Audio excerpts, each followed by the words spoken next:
یوم مباہلہ بنی نجران کے سب سے بڑے عیسائی پادری کی زبانی یوم مباہلہ کی کہانی شروع ہے خدائے ابراہیم و اسحاق یعقوب کے نام سے، محمد کی طرف سے نجران کے پادری کے نام۔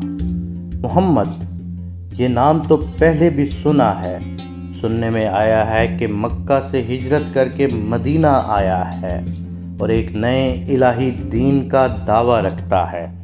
میرے سامنے اس کے ہاتھوں کا لکھا خط ہے جس پر اس کی مہر بھی ثبت ہے اور مجھے اپنے دین کی طرف دعوت دیتا ہے۔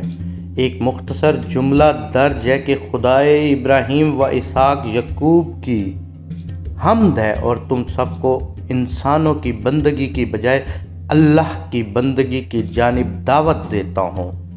مجھے نہیں معلوم تھا کہ وہ خدا جس کی محمد بات کر رہا ہے وہی یہودیوں کا بھی خدا ہے۔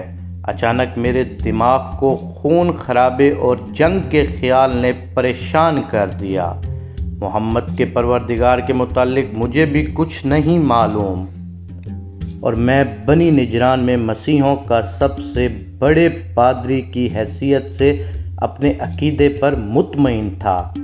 میں مدینہ کی جانب چل پڑا اور اپنے آپ کو تلخ ملاقات کے لیے تیار کر چکا کہ اچانک اس خط کو لکھنے والا میرے سامنے کھڑا تھا، جو فاخرانہ انداز میں تبسم کے ساتھ کھڑا تھا۔ ہم نے اس کے ساتھ بیٹھ کر کئی گھنٹے بحث و گفتگو کی۔ اس کا کلام محکم، مدلل اور منطقی تھا، باوجود یہ کہ اس کی باتیں دلیل کے ساتھ معقول تھیں، لیکن میں قبول نہ کرنے کا ارادہ کر چکا تھا۔ کئی گھنٹے بحث و گفتگو کے بعد محمد کچھ دیر کے لیے خاموش ہو گیا اور اپنی آنکھوں کو بند کر لیا اور کچھ لمحے بعد دوبارہ گفتگو کا آغاز کیا۔ اے پیغمبر، اس معاملے میں تمہارے پاس صحیح علم آ جانے کے بعد جو کوئی بھی آپ کی حجت پر بحث کرے تو آپ ان سے کہہ دیجئے کہ آؤ اپنے اپنے بیٹوں کو، اپنی اپنی عورتوں کو اور اپنے اپنے نفسوں کو ساتھ لاؤ اور پھر مباہلہ کریں، اور جھوٹوں پر خدا کی لعنت قرار دی۔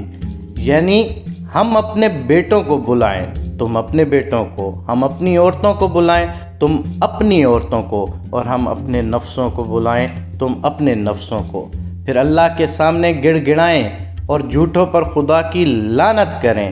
اس نے ہمیں فیصلہ کن مباہلے کی دعوت دی، ایسا مقابلہ جس میں شکست کھانے والوں پر الہی عذاب نازل ہو، اور پھر مباہلے کا دن آن پہنچا۔ ہم اپنے کچھ ساتھیوں کے ساتھ وعدہ گاہ پر موجود تھے کہ اچانک وہ بھی آ گیا، لیکن وہ اکیلا نہیں تھا۔ فاطمہ اس کی لخت جگر، علی اس کا نفس، اور وہ اپنے بیٹوں حسن اور حسین کو ساتھ لایا تھا۔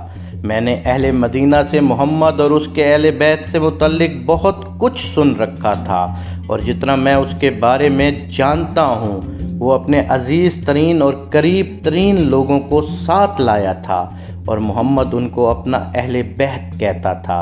اہل مدینہ کی اکثریت محمد کے خاص اہل بیت سے متعلق حدیث قصاص سے آگاہ تھے، اس لیے ان کے بارے میں ہم بھی سن چکے تھے۔ اہل مدینہ انہیں کائنات کا پاک ترین اور عاقل ترین بندگان خدا کہا کرتے تھے۔